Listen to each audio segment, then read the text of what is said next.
Hey guys, it's Miss Farron here. Welcome to Unit 6 Notes 5. Today we're going to talk about compound interest. So we spent the last couple days looking at exponential growth and exponential decay functions and some of their applications. So we looked at what happens when something's increasing once a year and something is decreasing once a year. Well, compound interest is going to look really similar to the exponential growth problems that we've been looking at, except we're going to add one other thing. We're going to look at what happens if I get this monthly or quarterly, so more than just once a year. So here's the equation that we're going to use when we're talking about compound interest. It's A equals P times 1 plus R over N, all to the N times T power.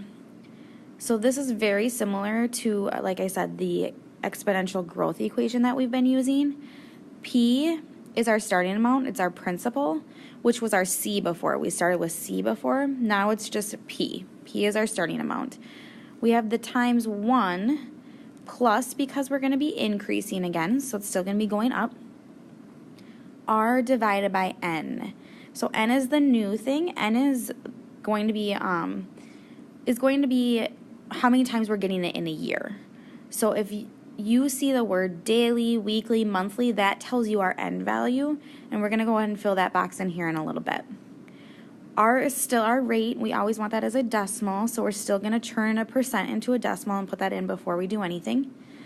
And then our power this time is N times T. So we have two things in the exponent. We have to make sure that we simplify that before we go ahead and plug that in. So we'll look at some examples here in a second. But we need to look at how to find our value for N. So like we kind of talked about a little bit here, compounded daily. If you see that word daily, that tells you that we get that every single day out of the year. So if we get it every single day out of the year, we're going to get it 365 times. If you see weekly, weekly tells us that we are going to get it 52 times in a year. Monthly, we have 12 months in a year, so I'm going to get it once a month, so I'm going to get it 12 times. Quarterly, N is going to be 4. Semi-annually, N is going to be 2. And then annually is kind of what we've been talking about when we've been looking at just the regular growth equations. That's just once a year. So let's go ahead here and look at how we can use this in an example. So here's our first example. Maria's parents invested $14,000 at 6% per year compounded monthly. How much money will there be in 10 years? So we're going to use that equation. A equals P times 1 plus R over N, all to the N times T power. And I know that I want this equation because I see that word compounded. Anytime you see that word compounded, that's how we know we're going to use the compound interest equation. So in order to use this equation, we need to know what is our P, what's our principal, what's our R or our rate, our N, how many times we're going to compound it in a year, and then our T, how many years we're looking at here. So I invested $14,000. That's my starting amount. That's my principal that I'm starting with. I have a 6% rate. Remember, we don't want percents, so we need to take that decimal and we need to move it twice to the left. So it's going to end up being 0.06 as my rate. My N, that's kind of going to be the new thing that we have to find. To find that, you look for the word compounded and then look for the word directly after it. So when I see monthly, monthly tells me that N is going to be 12. And then T is how many years am I looking at? Well, I want to look into 12 or 10 years. So now we're just going to plug that in. A is going to equal P, so 14,000. Times 1 plus my rate, so 0.06, divided by my N, all to my N times my T. So now in my calculator, I'm going to do this as one step first. I need to simplify the exponents first. I only want one number up in that power. So I'm going to do 12 times 10 first. I'm going to do this piece first here. So when you plug that into your calculator, 12 times 10, we know that we're going to get 120. So I'm going to rewrite everything, but now my power is going to be 120. From here, you can just plug that all into your calculator just like you see it. So you're going to do 14,000, parenthesis 1 plus 0.06 divided by 12, parenthesis, caret key, 120, When I do all of that, I end up getting 25,471.5542. So now this is talking about money, so we want to go ahead and we want to round up here to the nearest cent. So I get $25,471.55. So example number 2 here, determine the amount of an investment of $300 is invested at an interest rate of 3.5% compounded semi-annually for 22 years.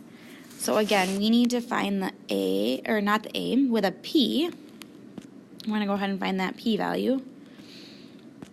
So P, we need to find the R, the N, and the T. The A is the thing we don't know, so that's what we're going to find out. But these are the values that we need so we can plug it into our equation.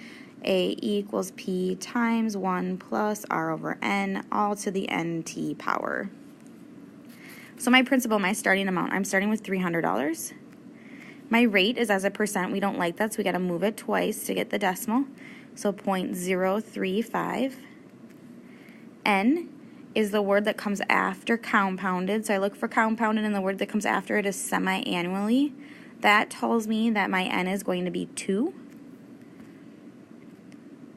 And my T, we're looking for after 22 years.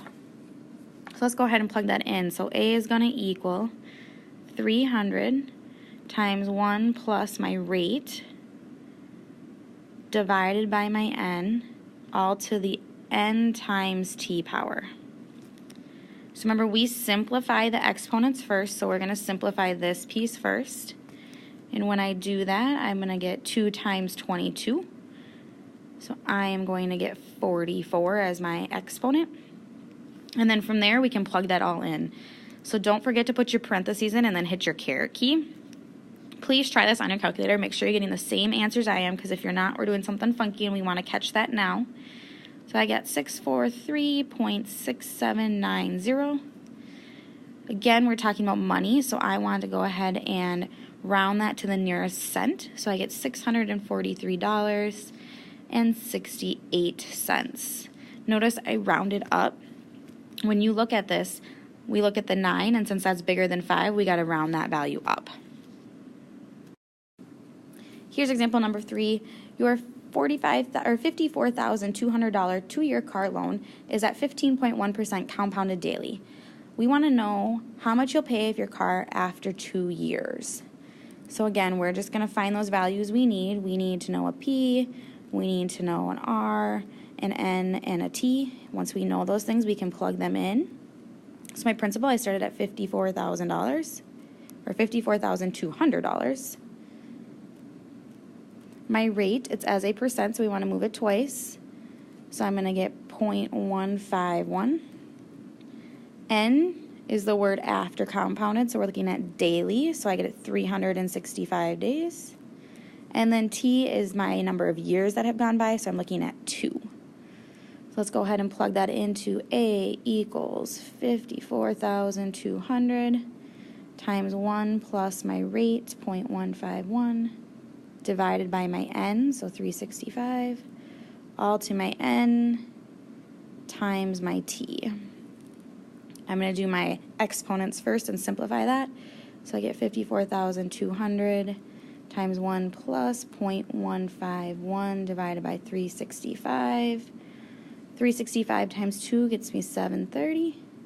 Now I can plug that into my calculator, and I'm going to get 73304.2404. We're looking at money, so we're going to round up. So I get $73,304.24. That's how much money I will have paid after 2 years. Here's our last example for our notes before moving on to our assignment. I want you to pause the video, try this one on your own, and then come back and check your answers. So when I did all of the work, I got $374,604 after 16 years. So if you did not get that same thing, please come chat with me before moving on to the assignment.